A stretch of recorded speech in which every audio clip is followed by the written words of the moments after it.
접촉한 방송인 김어준 씨. 대통령이 하려던 건 정치인 체포가 아니라 암살이었다는 제보를 받았다고 했습니다. 특히 다른 정치인의 사살 여부까지는 알지 못하지만 한동훈 대표는 북한 소행으로 몰기가 좋아서 암살하려 했었다고 말했습니다.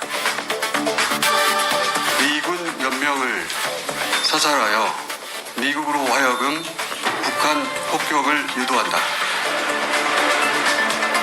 김 씨는 사실관계를 모두 확인한 건 아니라고 단서를 붙였습니다. 황당한 소설 같은 이야기라 제보의 출처를 일부 밝혔는데요.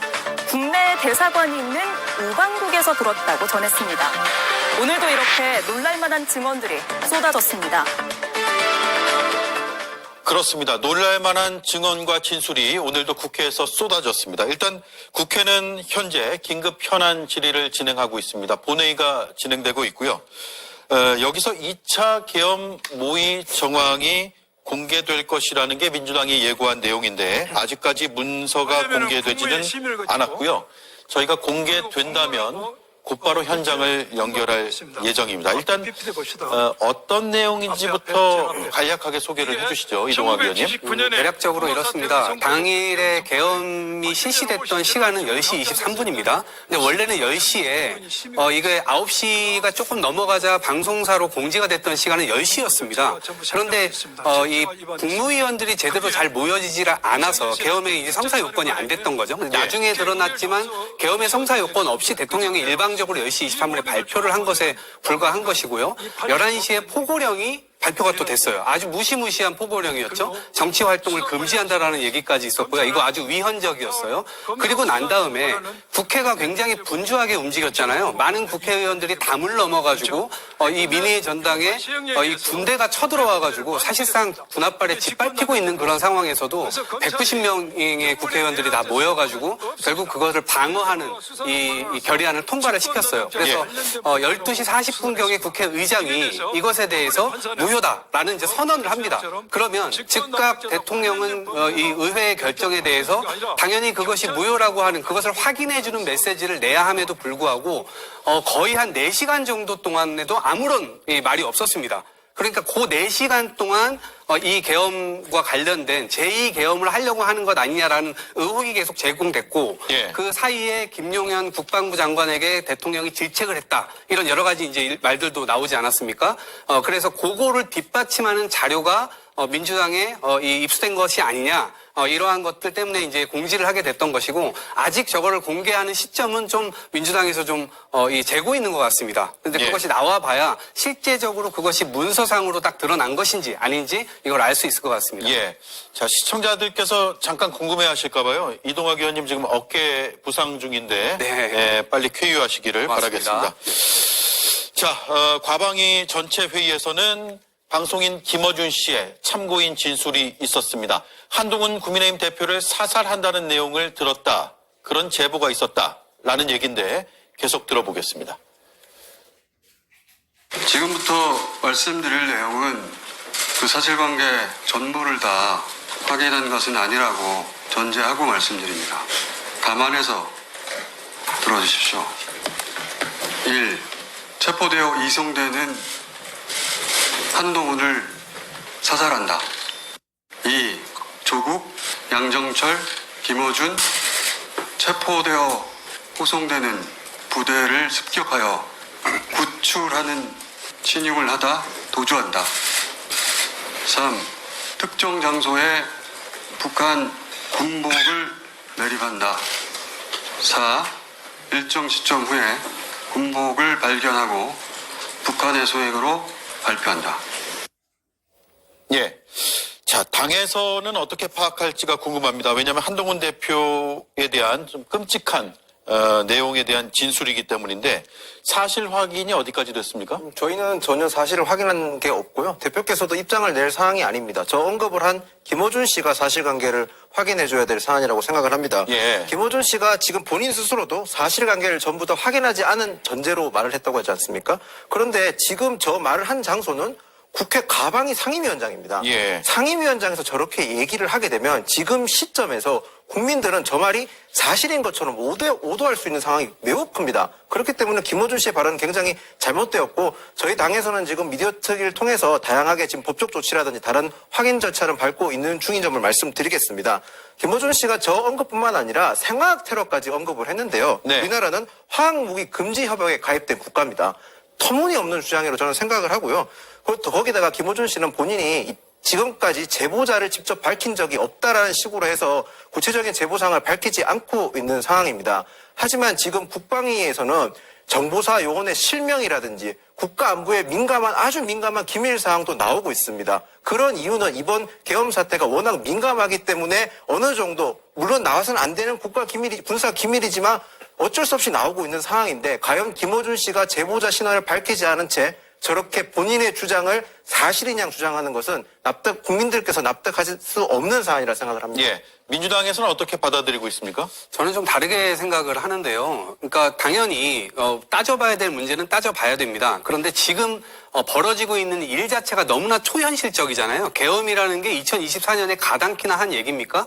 그러한 상황 속에서 뭔가 벌어진 일이기 때문에 지금은 대통령이 제2계엄을 또 할 수도 있다. 혹은 또 다른 어떤 불법적인 일을 또 모의할 수도 있다. 이 모든 것들이 대부분 국민들의 상상 속에서 일어나는 것이 아니고 대통령께서 어제도 이 기자회견을 통해서 굉장히 많은 잘못된 팩트들, 거짓말 이런 것들로 점철된 기자회견을 마구마구 지금 하고 있는 상태죠. 그러다 보니까 저러한 이야기가 나왔을 때 일정 부분의 근거가 없다 하더라도 국민들께서는 이 부분에 대해서도 당연히 살펴봐야 되는 것 아니야? 이렇게 생각하실 수 있는 거죠. 그래서 결국 제보를 민주당 의원, 국방위 출신의 의원들에게 제보를 했고 이 부분에 대해서도 역시 민주당에서는 사실관계가 확인되어야 되기 때문에 그런데 민주당은 수사권이 없기 때문에 지금 수사기관에 의뢰를 한 상태입니다. 그리고 김어준 총수의 경우는 본인의 말이 기본적으로는 또 신뢰를 깔지 못할 수도 있기 때문에 대사관이 있는 우방국으로부터 이걸 들었다라고 해서 일정 부분의 소스를 지금 공개를 하기까지 했습니다. 예. 그렇기 때문에 이 부분은 완전히 사실이다 아니다. 저희들이 논박할 수 있는 상황도 아니라고 보고 이 부분에 대한 진실 여부 이건 결국 수사기관을 통해서 그 사실 여부가 확인될 수밖에 없는 것 아닌가 이렇게 생각을 합니다. 예. 김어준 씨는 추가 질의는 김병주 의원 등을 통해서 해달라 이렇게 요청을 했는데요. 김병주 의원실에서 바로 입장을 낸 게 언급한 제보와 관련해 김병주 의원실에도 여러 제보가 접수됐다. 일부 제보는 국회 국방위에서 공개 질의를 통해 사실관계를 확인했고 또 다른 제보에 대해서는 증거인멸 방지를 위해 긴급 수사를 요구한 상태다라고 했습니다. 그 뒤에 확인되는 대로 적절한 방법으로 설명을 드리겠다라는 게 김병주 의원실의 입장입니다. 김어준 씨의 진술은 더 있습니다. 계속 들어보겠습니다. 그 외에 더 있습니다. 네. 미군 몇 명을 사살하여 미국으로 하여금 북한 폭격을 유도한다. 예, 매우 충격적인 내용인데요. 이게 더 제보자가 있습니다. 예, 말씀하십시오. 북한산 무인기에 북한산 무기를 탑재하여 사용한다. 예, 여전히 위험이 계속된다고 말하셨는데 그건 어떤 의미인가요? 이 이야기가 워낙 황당한 소설 같은 이야기라 출처를 일부 밝히자면 국내 대사관이 있는 우방국이라고 표현하겠습니다. 네, 김성일 의원님. 네. 출처 일부를 밝힌다면서 국내 대사관이 있는 우방국이라고 표현을 했거든요. 네. 신빙성에 대한 판단을 우리가 다 같이 할 수는 없을 것 같아요. 왜냐하면 우리가 사실관계를 모르기 때문에. 그렇죠. 다만 네. 저 발언을 토대로 한번 추측 혹은 분석을 해본다면요. 일단 국내에 있는 우방국 중에 저 정도의 고급 정보를 취급하거나 다룰 수 있는 나라다 하면은 굉장히 좁혀질 거예요. 이제 정보력이 충분한 미국이라든가 중국이라든가 일본 정도 이렇게 좀 많이 좁혀질 것 같고요. 그 정도까지 구체적으로 얘기한다는 거는 어느 정도 김어준 씨 입장에서는 신빙성이 있었다라는 생각이 들었을 거예요. 근데 저는 여기서 한 가지 주목을 해야 될 내용이 하나 있는 게 뭐냐면 어저께 브래드 셔먼이라고 미국 하원 의원이 언론 인터뷰를 했어요. 라디오 인터뷰를 했는데 거기서 무슨 일이 있었냐면 진행자가 이걸 물어봤어요. 남북 간에 국지전을 일으키려 했었다라는 주장에 대해서 어떻게 생각하냐? 예. 라고 물어봤더니 이 하원 의원이 갑자기 그거에 대한 답이 아니라 이렇게 답을 해요. 대한민국이 어느 장소가 북한에 의해서 공격을 받았다라고 꾸며지더라도 이거에 대해서 미국은 진실을 알고 있고 공개를 했을 것이다. 예.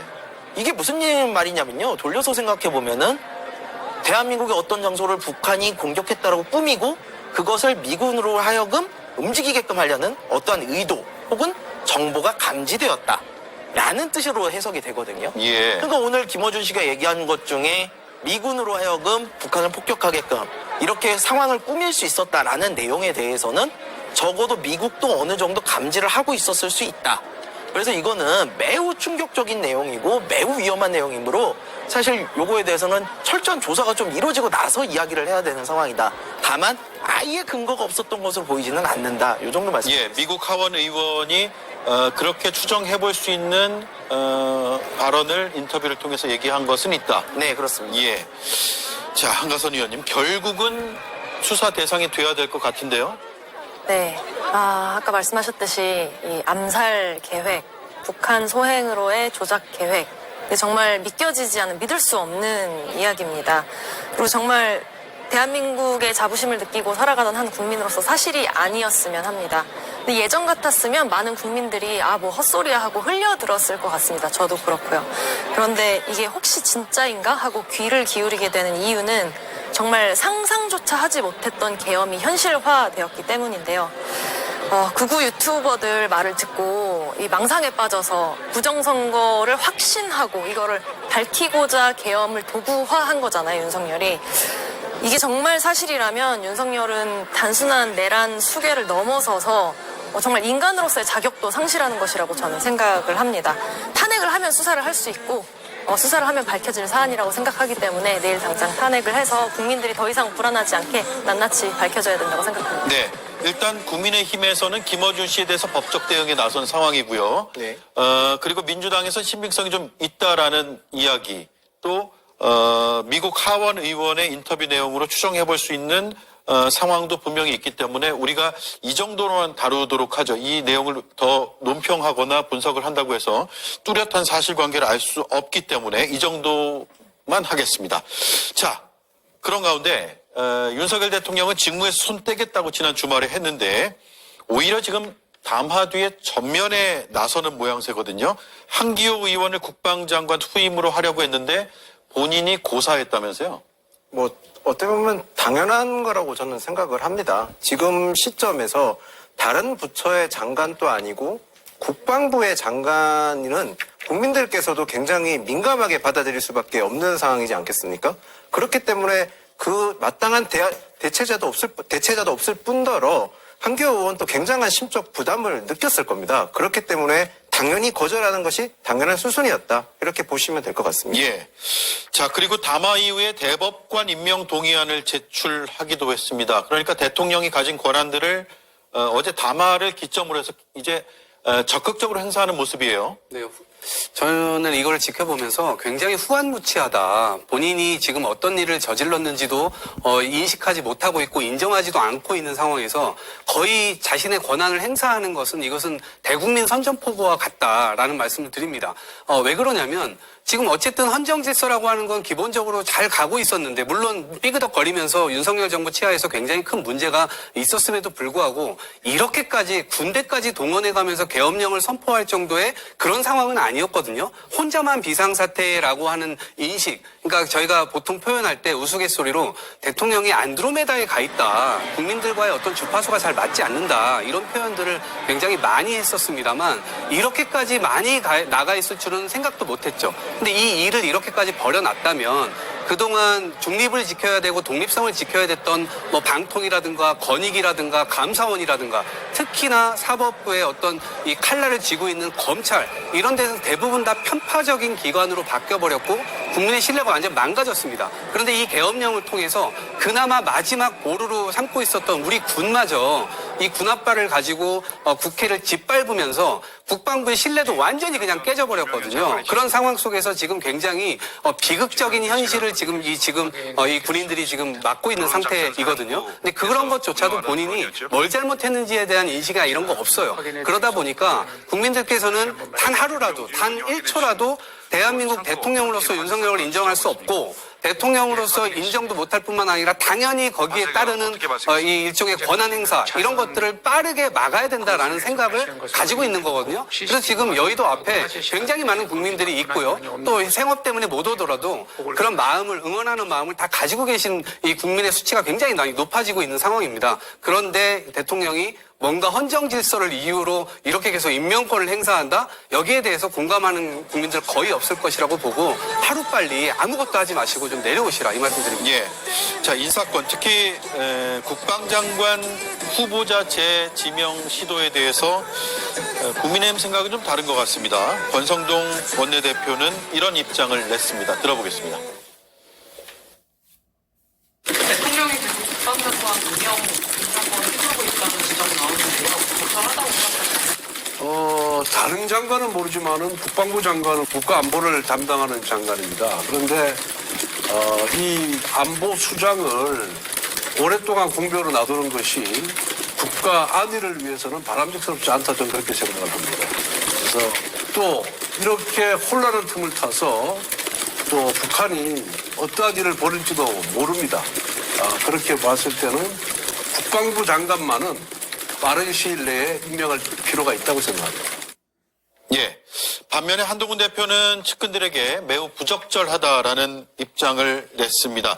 윤 대통령이 불법 계엄한 혐의로 수사 중인데 지금 시점에 군 통수권 행사 매우 부적절하다라는 입장을 밝혔습니다. 김성열 의원님. 네. 야당 시각에서 볼 때 적절해 보입니까? 부적절해 보입니까? 글쎄요, 이거는 야당 시각으로 굳이 접근하지 않아도 될 것 같습니다. 왜냐하면 모든 국민들이 그렇게 생각을 하실 거예요. 다른 것도 아니라 국방장관입니다. 군을 움직일 수 있는 사람이에요. 지금 저희가 제일 무서운 게 뭐냐면 언제 제2, 제3의 계엄령이 나올 수 있을 수 있다. 이 부분이 제일 무서운 거거든요. 그런데 지금 국방장관을 임명을 한다는 게 국민들로 하여금 얼마나 불안감을 더 주겠습니까? 지금 권성동 의원 그러잖아요.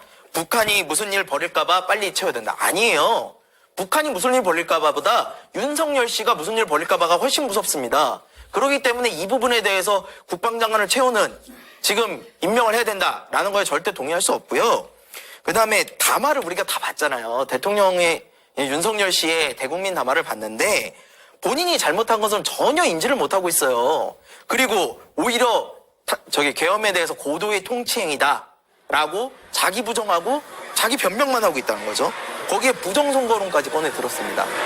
이게 이 정도 상황쯤 되면은 저 윤석열이라는 사람에게서 군 통수권이라는 위험한 칼날을 빨리 뺏어야 돼요. 근데 어저께 경찰이 대통령실에 압수수색하러 들어갔는데 대통령실에서 막은 거 아닙니까? 근데 대통령실이 사실은 막을 근거가 좀 있어요. 뭐냐면 형사소송법상 국가기관은 국가 기밀을 지키기 위해서는 압수수색을 거부할 수가 있어요. 예. 이런 부분이 법적인 충돌이 있었기 때문에 경찰이 못 밀고 들어간 거예요. 그러니까 이렇게 수사가 되게 하려면요. 대통령 권한을 빨리 뺏어야 됩니다. 이제 시간 얼마 안 남았습니다. 내일 탄핵 바로 이루어지고요. 이루어지면 바로 수사를 해서 이 위험한 사람에게서 우리 국민들이 안심하고 지낼 수 있도록 해줘야 된다고 생각합니다. 네. 하지만 아직까지는 직무 수행 중이고 권한 행사 중입니다. 한가선 의원님, 김건희 특검법, 내란 특검법안이 어제 국회 본회의를 통과했는데 윤석열 대통령이 이걸 또 거부권 행사할 수도 있다. 이런 해석과 분석이 나오고 있어요. 네. 우선 내란 공범으로 몰리고 있는 한통속이라고 보이는 이 국무위원회는 양심이 있다면 제2요구권을 건의를 해서는 안 됩니다. 진실을 알고 싶은 국민들은 정말 지치고 분노하고 있는 상황인데요. 사실 예상되는 수순은 뻔하죠. 예. 윤석열 취소하겠습니다. 윤석열은 자신과 가족을 지키기 위해서 뭐라도 할 사람이고요. 정말 100번이고 1000번이고 거부권을 행사할 것이라고 생각합니다. 계엄 이후에 젊은 청년들 사이에서 정말 윤석열을 조롱하는 온갖 게시물들이 인터넷에 올라오고 있습니다. 아이러니하게도 윤석열은 정말 대한민국에서 가장 유명한 사랑꾼이 되었는데요. 뭐 로맨티스트가 뭐 꽃다발 이벤트, 풍선 이벤트 하는 건 봤어도 계엄 이벤트 하는 건 처음 봤다. 이런 조롱까지 올라오고 있거든요. 이런 역사적인 트라우마가 될 수 있는 엄중한 사안이 이렇게 한낱 조롱거리로 전락한 이유는 윤석열이 계엄을 도구화했기 때문입니다. 자신의 망상을 입증하기 위해 무슨 카드게임의 조커처럼 써버렸다고 생각을 하거든요. 이젠 정말 남녀노소 모든 국민들이 집중을 하고 있는, 이목이 집중되는 사안이기 때문에 또 거부권을 행사한다면 이것은 정말 뭐 폭망에 이르는 길을 좀 앞당기는 것이라고 생각합니다. 예. 그런데 국민의힘 권성동 원내대표가 제2요구권 행사 요청을 한 걸로 지금 보도가 되고 있어요. 네, 그러니까 지금 이 특검법 같은 경우는 지금 국회에서 아직 정부로 송부를 안 한 상황입니다. 아무래도 내일 있을 탄핵 표결한 이후에 국회 쪽에서 정부 쪽으로 송부할 예정인 걸로 보이는데요. 그 외에 나머지 6개 법안 같은 경우는 저희가 이미 11월 28일 날 추경호 원내대표가 대통령에게 거부권을 건의한 상황이기 때문에 그래서 그걸 이어간다는 취지로. 지금 그러면 그렇죠. 특검에 대해서 거부권 행사를 요청한 게 아니네요. 네, 6개 법안이고 특검법은 아직 정부로 송부가 되지 않은 상황입니다. 예. 그렇군요. 자, 수사기관은 윤석열 대통령을 내란 수계로 적시를 한 상황입니다. 지금 관저에서 업무를 보고 있는 것으로 보이는데 내란 수계로 수사기관에서 지목된 인물이 직무를 관저에서 수행하는 상황. 더 나아가서 본인에 대한 수사, 내란 특검법에 대해서 거부권 행사가 가능할 수 있는 이 구조. 이건 굉장히 비정상적인 구조일 수밖에 없잖아요. 그럴 수밖에 없죠. 그리고 국민들도 아마 납득하기가 어려울 겁니다. 대통령의 권력이라고 하는 건 어디로부터 나옵니까? 결국 국민들로부터 나오는 거 아니겠습니까? 우리나라가 민주주의를 채택하고 있는 나라입니다. 그런데 민주주의를 채택하고 있는 나라에서 민주주의적 관점을 갖지 않은 독재적 주의자가 지금 대통령을 하고 있었던 겁니다. 그렇기 때문에 이 국민들께서는 그 신뢰를 거두게 된 것이고 그 신뢰를 거둔 이상 그 대통령으로서의 어떤 지위나 이런 것들을 계속해서 유지하기가 굉장히 어려운 겁니다. 특히 우리가 수십 년 동안 쌓아왔었던 국가적 신뢰라고 하는 것, 코리아라고 하는 것 굉장히 놀라운 역사를 만들어 왔는데 지금은 외국에서조차 이 대한민국의 지금 상황을 굉장히 비현실적으로 보고 있고 굉장히 위기 상황으로 보고 있습니다. 그러다 보니까 결국 경제 문제라든가 안보 문제라든가 이런 모든 것들이 저희 국민들에게 지금 다 그 부담이 가고 있는 상태입니다. 그렇기 때문에 대통령 자체가 리스크적인 상황으로 바뀌었기 때문에 이 대통령이라고 하는 사람은 더 이상 대통령의 지위를 인정받을 수도 없고요. 하루빨리 그 자리에서 내려와서 대한민국을 정상화하는데 국민들이 마음을 모으고 있기 때문에 하루빨리 정상화되어야 된다 이렇게 봅니다. 네. 지금 여의도 광장에서 외치는 건 결국 탄핵 가결일 겁니다.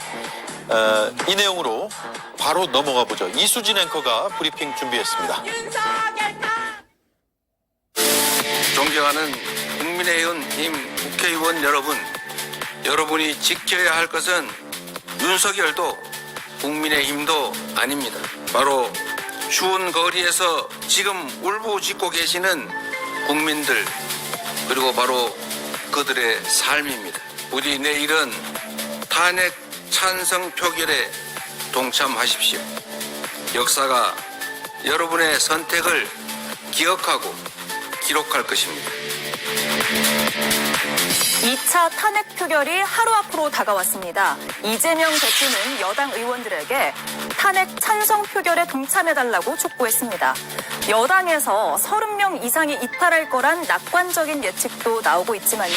명시적으로 찬성 의사를 밝힌 의원은 여전히 7명에 머물고 있습니다. 어제 진종호, 한지아 의원이 의사를 밝힌 이후 추가되지 않은 겁니다. 대신 이런 증언이 나왔습니다. 솔직히 말씀드리면요. 뭐 살해 협박도 많고 살해 협박? 왕따도 심하고 뭐 좀 그런 부분이 있는데 오늘 아침 김상욱 의원의 출근길 시위에서 응원하는 목소리도 있었지만요. 이 말이 맞다. 윤석열 대통령은 우리 보수를 대신하고 국민을 대신한 사람 맞다. 네, 이렇게 눈길조차 주지 않고 지나가 버리는 의원들도 적지 않았습니다. 내일의 상황을 쉽게 예측할 수 없다는 말이 그래서 나옵니다. 네. 쉽지 않은 상황일까? 아니면 넉넉히 200표를 넘어설 것인가? 이게 지금 제일 궁금합니다. 일단 가결까지는 한 표가 남은 상황이고요. 그 한 표를 행사하겠다고 오늘 공개적으로 밝힌 국민의힘 의원은 아직까지는 없습니다. 그래서 수치상으로만 보면 공개 의사를 통해서 파악해본 결과 199명이 지금 찬성 입장이고 나머지는 의중을 밝히지 않거나 반대 입장인 것으로 볼 수가 있습니다. 자, 우리 4명 패널들께 질문을 드리죠. 내일 부결될 거라고 생각하는 분 있어요? 없으면 가결을 전망하는 4명의 패널들과 분석을 해보겠습니다. 이동학 의원님. 네. 딱 한 표가 지금 나왔잖아요. 네. 오늘 밤, 내일 오전과 오후 사이에 나 찬성하겠다라고 국민의힘에서 추가로 찬성 의사를 밝힐 가능성이 있다고 보세요? 그럴 수도 있다고 봅니다. 예. 왜냐하면 저는 물론 많은 민주당 의원분들께서도 개별적으로 노력을 서로 하실 겁니다. 근데 전 원내에 있지 않지만 저 역시도 소통이 되는 의원들이 있습니다. 국민의힘 의원들. 네. 근데 그분들과 지금 일주일 전부터 쭉 소통을 해오고 있는데 그중에서 그래도 몇 분은 공개적으로 밝히진 않지만 자기는 찬성표를 던질 거라고. 아, 그렇게 얘기했나요? 그래서 제가 공개적으로 누군지는 얘기하지 않겠습니다. 왜냐하면 정치적인 생각이 있을 테니까요. 예. 근데 내일 저는 적어도 20% 정도는 이탈을 할 것이다. 적어도 민심에 부합하고자 노력하는 정치인들이 그래도 아무리 108명 중에 20% 정도는 있을 것이라고 생각을 하고요. 이미 윤석열 부역자로 어찌 보면 이 역사에 그렇게 남을 것인지 아니면 적어도 위기 상황에서 민심에 부역하는 민심에는 얼마든지 부역을 해도 됩니다. 그 민심에 이 부합하는 그런 행동을 한 정치인으로 남을 것인지에 대해서 그것은 양심이 기록하는 거 아니겠습니까? 저도 그 양심에 호소하는 국회의원들이 20% 이상은 될 것이라고 보고요. 저는 이 점에서 제발 애민이라고 하는 지점을 굉장히 앞에 놔뒀으면 좋겠다라는 말씀을 드립니다. 왜냐하면 지금은요 정당의 이해관계라든가 아니면 어떤 자당의 진영의 어떤 이런 부분들을 생각할 때가 아닙니다. 지금은 국민들이 굉장히 불행에 처해 있는 상태이고 점점 수치는 더 안 좋아지고 있지 않습니까? 그래서 리스크 자체가 대통령도 되어 있지만 집권 여당이 대통령 전체의 눈치를 보면서 이렇게까지 휩쓸려 가는 것은 국민에 대한 도리가 아니다. 그런 차원에서 결국에는 민심에 호소하는 그런 마음들을 제발 좀 읽어주시고 그러한 마음에서 넘어와 주시라 이런 말씀을 더 드립니다. 네, 20%면 108명의 의원 중에서 산술적으로 따지면 21.6. 네, 22명 정도. 네. 1명, 2명, 3명 정도 네. 이탈을 예상하시는군요. 결국 중요한 건 내일 국민의힘 의원총회입니다. 이 자리에서 권성동 원내대표와 의원들이 우리는 어떻게 할 것인가를 논의하고 결정할 텐데 일단 현재까지는 부결이 당론이죠. 네, 현재까지는 당론이 아직 변경된 건 없습니다. 네, 그게 정확한 말씀이신데 일단 내일 저희가 어제 한동훈 대표께서 당론에 대해서 탄핵에 대해서 찬성에 대한 입장을 밝히고 나서 조금씩 뭐 변화나 움직임이 있다는 얘기는 저도 듣긴 들었습니다. 물론 내일 오전에 저희 의원총회에서 어떤 결정이 날지는 지켜봐야 되는 상황이긴 합니다만 제가 알기로는 현재 가부 의견을 밝히지 않고 표결 참여 의사를 밝힌 의원이 한 20여 분 정도 되는 걸로 알고 있고요. 그리고 당론 없이 자율투표를 하자는 의원 또 한 11분 정도 있는 걸로 저는 알고 있습니다. 그래서 내일 저희가 의원총회 거쳐서 당론이 최종적으로 결정되면 좀 정확하게 좀 더 수치가 나올 것 같습니다. 예. 자, 자율투표로 하자라는 의견을 가진 의원들이 당론은 부결로 결정이 되면 혹은 투표에 참여하지 않는 것으로 결정되면 투표장에 나가지 않을까요? 자율투표를 주장하셨던 분은 현재 당론을 기준으로 했을 때 자율투표를 해야 된다고 주장하시는 분들입니다. 그러면 당론이 계속 유지돼도 자율투표로 갈 수 있다 이 말씀이네요. 저는 그분들이 자율투표를 주장한다는 건 당론에 상관없이 본인의 소신대로 투표를 하겠다는 의지로 읽혔습니다. 예. 그러면 뭐 숫자는 조금 차이는 있습니다만 지금 걱정하는 딱 한 표가 더 나올 것인가에 대한 걱정을 좀 덜어내도 되겠다라는 게 이제 현장에서 활동하는 우리 각 정당의 패널들의 의견입니다. 자, 이재명 대표는 내일은 국민 승리의 날로 기록될 것이라고 앞서 들으신 바가 있고요. 그런데 중요한 게 김상욱 의원이 오늘 1인 시위에 나섰거든요. 그리고 그제 찬성 의사를 밝힌 뒤에 살해 협박도 많다, 왕따도 심하다 이런 이야기를 했습니다. 방송 인터뷰에 나와서 없는 얘기를 하지는 않았을 것이고 이러면 좀 심각한 거 아닌가라는 생각도 드네요. 오히려 축소해서 얘기하셨을 거예요. 지금 김상욱 의원이 받고 있는 압박은 정말 상상하기 어려울 정도일 겁니다. 특히 이제 좀 극단적으로 생각하시는 분들은 실제로 그런 거를 행할 수도 있는 분들이에요. 그리고 김상욱 의원 혼자만 그렇게 하지 않을 거예요. 가족 협박까지도 하고 있을 겁니다. 예. 그런 부분들이 이제 어떻게 보면은 민주주의의 가장 안 좋은 단면인 거죠. 그래서 국회의원은 개개인이 헌법기관이고 본인이 본인의 소신을 충분히 얘기할 수 있는 거고 양심에 따라서 투표를 하게끔 되어 있는데도 당론이라는 이유로 그걸 묶었다고 그래서 너는 배신자다, 너는 못한다 이렇게 얘기하고 이렇게 어떻게 보면은 좌표를 찍어가지고 비난하고 공격하고 이런 것들은 민주주의에서 절대 있어서는 안 되는 일들이에요. 근데 지금 김상욱 의원님이 어쨌든 저렇게 나서가지고 몸매를 맞고 있다 보니까 사실은 내일 탄핵이 가결이 될 거다라는 희망은 다 가지고 있지만 저는 되게 아슬아슬하다고 보고 있거든요. 예. 만약에 8번째 찬성을 공개적으로 하는 의원이 나온다. 그럼 이건 임계점을 넘을 거예요. 그럼 그때부터는 야, 내가 이거를 한다고 그래도 나와 상관없이 이건 무조건 통과가 되겠구나 라고 생각하는 의원들이 이제 양심적인 투표를 할 거라는 거죠. 근데 그 8번째의 짐을 질 수 있는 사람이 지금으로서 나오기가 되게 어려운 상황은 맞아요. 예. 그리고 지금 보면은 어쨌든 찬성 의사를 밝히신 분이 친한계 의원 플러스 소장파 의원들 뭐 이렇게 되시거든요. 근데 지금 보면 친한계 의원들 중에 아직 입장 표명 제대로 안 하신 분이 한 7, 8분 되시고 그 중에 뭐 한 4분 정도는 수도권 소속이에요. 제가 수도권 소속을 말씀드린 이유는 수도권에 있는 분들은 지역구에서 이걸 압박을 엄청 받고 계실 거거든요. 그래서 이런 분들이 내일 투표장에 가서 좀 양심적인 투표를 해가지고 김상욱 의원 같은 사람들 양심적인 소리 했다고 지금 공격받고 있는 거 아닙니까? 그런 거 지금 나눠 들어야 됩니다. 이준석 의원이 그런 얘기를 했어요. 탄핵의 짐을 혼자 들면은 배신자로 찍히지만 나눠 들면은 같이 갈 수 있다.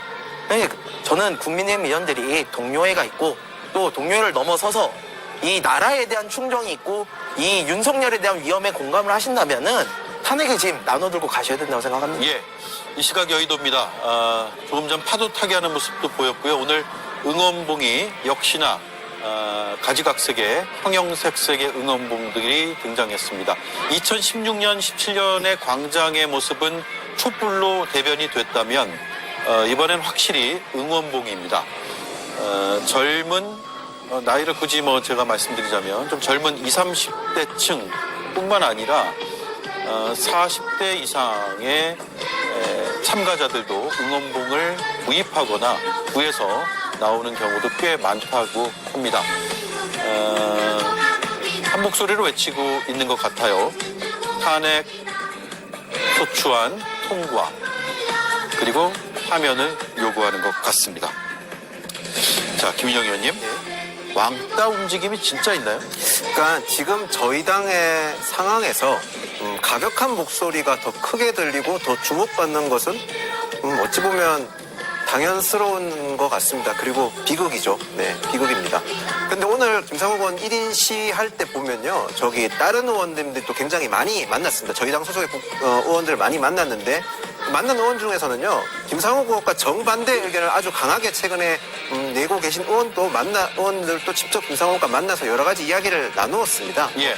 왕따 논란이나 그런 게 김상욱 의원이 혼자서 지금 뭐 느낄 수는 있는 감정이지만 그래도 조금씩은 처음 김상욱 의원이 나섰을 때보다 조금씩 더 의견도 나누고 있다는 점도 말씀을 드리겠습니다. 예. 자, 그래서 이제 왕따 얘기도 나오고 당이 탄핵소추안이 통과된 뒤에는 상당한 뭐랄까요 분열에 치닫을 수 있다라는 해석들이 언론에서 나오고 있는데 일단 바깥에서 보시기에는 어때요? 저는 후폭풍이 이게 감당하기 어려울 거다 이렇게 생각을 합니다. 왜냐하면 지금 민심에 붙어 있는 것도 아니고 그렇다고 해서 윤석열 씨한테 붙어 있는 것도 아니고 윤심도 민심도 아닌 어정쩡하게 지금 붙어 있는 거거든요. 그리고 상당 부분은 오히려 윤석열 씨에 붙어 있다고 봐도 과언이 아닐 정도입니다. 예. 그러다 보니까 당장 만약에 탄핵 소추안이 이제 의결이 된다라고 했을 경우에는 수사기관에서 움직이기 시작할 겁니다. 예. 그러면 수사기관에서 신병 확보를 위해서 윤석열 대통령 바로 이 압수수색을 들어갈 수도 있고 신병 확보를 위해서 체포조가 움직일 수도 있습니다. 그런 상황이 오면 저는 지금의 지도부가 과연 유지될 수 있을 것인가. 지금 한동훈 지도부도 굉장히 고민이 클 것이고요. 어저께 당선되긴 했지만 권성동 원내대표 역시 지금의 이 후과를 과연 그 지도부가 어떻게 책임질 것인가 이 부분에 대한 생각이 굉장히 많이 괴롭히게 될 겁니다. 그랬을 때 저는 이분들이 민심에 의한 선택을 하면 좋겠지만 아마 두 분 다 물러나는 선택을 하지 않을 가능성이 굉장히 크다. 그런 점에서 집권 여당이었던 이 정당 자체가 국민들에게 굉장히 꼴사나운 모습을 보여주는 것이 예정되어 있는 것 아닌가? 그런 차원에서 굉장히 비극적이다 이렇게 생각을 합니다. 네, 분열을 예상하셨어요. 당 안에서 보시기엔 어때요, 그러면? 뭐 지금 여러 가지 얘기는 나오지만요. 저희가 민심을 따라서 행동하는 것을 두고 거기에 따라 그 결과에 반증하는 걸로 분열이 된다고 하면 저희가 앞으로 국민들께 어떻게 지지 호소를 할 수 있겠습니까? 그렇게까지만 말씀드리겠습니다. 예. 자, 이 시각 속보가 들어와 있습니다. 여인영 방첩사령관이 영장 실질 심사를 포기했습니다. 구속영장이 청구된 상태고요. 실질 심사를 통해서 구속 여부가 결정이 될 예정이었지만 영장 실질 심사를 포기했다는 것은 구속을 받아들이겠다라는 의미로도 해석이 될 것 같습니다. 앞서 김용현 전 국방부 장관 역시도 영장 실질 심사를 앞두고 심사를 포기한다. 자신의 책임이다라는 주장을 하면서 입장을 밝힌 바가 있습니다. 여인영 방첩사령관이 영장 실질 심사를 포기했다는 속보를 함께 전해드리면서 얘기를 이어가겠습니다.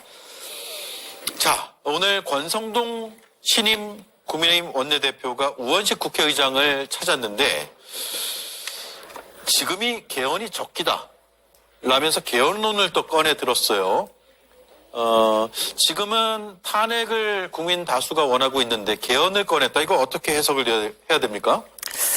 네, 헌법 개정 자체에 대해서는 뭐 여당이든 야당이든 필요성을 느끼고 있을 것 같습니다. 조국혁신당도 목표가 이제 사회권 조항을 많이 보강한 그런 헌법으로 개정을 하겠다, 사회권 선진국을 만들겠다라는 목표를 갖고 있기 때문에 원론적으로 당연히 헌법 개정이 필요하다고 생각하는데요. 예. 근데 지금 이 시기에 권성동 원내대표가 이렇게 주장을 하는 것은 정말 꼼수로 보일 뿐더러 옳지도 않습니다.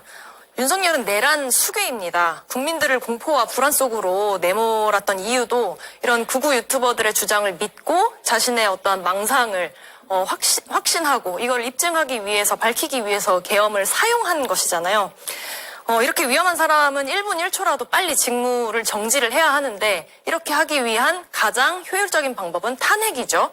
그리고 국민들이 가장 원하는 방법이기도 하고요. 그런데 갑자기 웬 임기 단축 개헌입니까? 이거는 국민의힘이 정말 임기 단축의 진심이라면 하야하도록 만들어야 된다고 생각합니다. 예. 이제는 뭐 여당이나 대통령실에서 제안하는 방법이 질서 있을 거라고 생각하는 국민들은 없을 거라고 생각합니다. 네.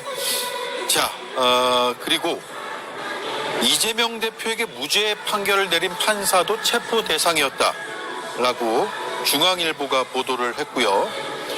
이에 대한 반박은 뚜렷하게 나오지 않은 상황이에요. 그래서 저 내용 자체가 상당히 신빙성이 큰 상황이고 이에 대해서 대법원의 입장까지 나왔습니다. 대법원은 사실이라면이라고 전제하고 사법권에 대한 직접적이고 중대한 침해다. 신속한 사실 규명과 엄정한 법적 책임이 따라야 할 사안이다. 라고 밝혔습니다. 일단 김성열 의원님. 네. 지금 뭐 국회도 마찬가지고 선관위도 마찬가지고 재판부, 법원까지 저렇게 생각한다. 그러니까 대통령을 뺀 거의 모든 헌법기관에 대해서 어떻게 대통령이 인식하고 있는지를 알 수 있는 대목인 것 같아요. 한마디로 윤석열 대통령은 본인의 뜻에 반대하는 모든 이제 헌법기관들이 청산의 대상이었던 겁니다. 그러니까 삼권 분립이라는 건요, 이 균형과 견제를 위해서 만들어 놓은 장치인데요. 자신의 뜻에 따르지 않는다고 그래가지고 이 사람들을 다 반국가단체로 생각을 해가지고 청산을 시키려고 그랬던 거예요. 싹 쓸어버리라고 그랬잖아요. 그 말이 가져오는 거고요. 여기 보면은 계엄을 통해서 사법권은 가져오게 돼 있어요. 그런 다음에 무슨 일을 하냐면 국회와 선관위에다가 군대를 투입합니다. 이거는 입법권을 가져오겠다는 거예요. 즉 행정, 사법, 입법 이 세 가지를 다 장악한 다음에 1인 독재 체제로 가겠다는 이야기예요. 이거 관련해가지고 저는 매우 심각한 정신 상태가 매우 심각한 상황이라고 생각을 하고요. 오늘 언론에서 나온 거에 의하면 정신과 교수들이 소통 자체가 불가능할 정도의 망상이 의심된다라고까지 이야기를 해요. 예. 그리고 중앙일보 논설위원께서는 무슨 말씀을 하시냐면 윤석열은 세 가지 중독에 빠져 있다. 하나는 권력, 두 번째는 극우 유튜브, 세 번째는 알코올. 이 세 가지 중독에 빠져 있는 사람한테 지금 대한민국의 운전대를 맡겨놓은 상황이라는 겁니다. 이 매우 심각한 문제고 요거 더 이상 시간 끌면 안 되고요. 내일 반드시 처리해야 된다. 이렇게 보고 있습니다. 예. 자, 판사가 체포 대상이었다라는 건 상당히 충격적인 이야기인데 특히나 이재명 대표에 대해서 무죄를 선고한 판사를 콕 집어서 했단 말이에요. 사실이라면. 그렇죠. 대통령이 이 공적 어떤 인물 아니겠습니까? 그리고 공적인 업무를 수행하는 사람이에요. 공적 판단과 공적 잣대 이런 것들이 움직여줘야 되는데 사적 판단, 사적 감정을 가지고 국정을 운영했다라는 게 여기에서 여실히 드러나죠. 그래서 이거를 독재자의 면모다라고 얘기를 하는 것이고요. 원래 민주주의라고 하는 것은 말끔하지 않아요. 좀 찝찝해요. 내 마음대로 못해요. 그런데 그 자체를 합의해 놓은 게 민주주의란 말입니다. 그렇기 때문에 내가 내 마음대로 못하지만 내 거를 주장하고 상대방도 주장하고 조금씩 양보해서 이렇게 움직여야 되는데 본인의 어떤 이념이 완전히 삐뚤어진 채로 그 자체를 상권 분립을 완전히 형해화하기 위해서 대통령의 권력을 저렇게 사적으로 남용을 했다라고 하는 것에 대해서는 당연히 어느 곳에서도 인정을 받을 수가 없고요. 국민들은 뿐만 아니라 나중에 이것이 재판으로 갈 경우에 재판에서도 굉장히 악질적인 요건으로 저는 판단이 나올 거라고 보고 이미 이것은 내란죄에 준하는 것이기 때문에 사형 또는 무기징역 여기에 처해질 수 있다라고 하는 것을 분명히 밝혀두고 저는 재판 과정에서 이러한 지점도 대통령의 이러한 지점도 명확하게 잘 다뤄져야 되겠다 이런 말씀을 드립니다. 예. 제가 같은 시간에 같은 위치에서 들어오는 중계화면을 매일 보고 있는데 오늘 특히나 많이 모이신 것 같아요. 시민 여러분께서 D-1 24시간도 채 남지 않은 탄핵안 표결을 앞두고 금요일 저녁인 이 상황에서 이렇게나 많이 나와서 함성과 구호를 외치면서 탄핵을 요구하고 있습니다. 그 요구를 내일 국회가 과연 받아들일지 자세히 한번 지켜보도록 하죠. 자, 네 분의 말씀은 여기까지 듣고요. 저는 잠시 뒤에 단도직입을 이어갈 건데요. 일단 여기서 인사 나누죠. 어깨 빨리 치유하시기 바랍니다. 네, 수고하셨습니다. 고맙습니다. 감사합니다. 예.